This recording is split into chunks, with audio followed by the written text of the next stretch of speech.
საქმეს ყოველდღე ვცდილობ, რომ დილაობით ვირბინო. ამ დროს მართლა თავისუფალი ვარ, ყველანაირი უარყოფითისგან თავისუფლდები და ვივსები დადებითი ენერგიით. ვარ ძალიან ენერგიული, უკომპლექსო, საქმის ბოლომდე მიყვარს და ვარ ძლიერი. ძალიან უცნაური სიცოცხლის მანერა.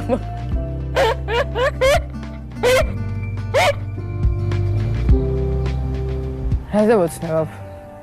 ბიონსესთან დუეტს. ჩემი ოცნება. და არ ვიცი გამომივა თუ არა, მაგრამ მგონია რომ თუ იბრძოლებ და იშრომებ, აუცილებლად გამოგივა ყველაფერი.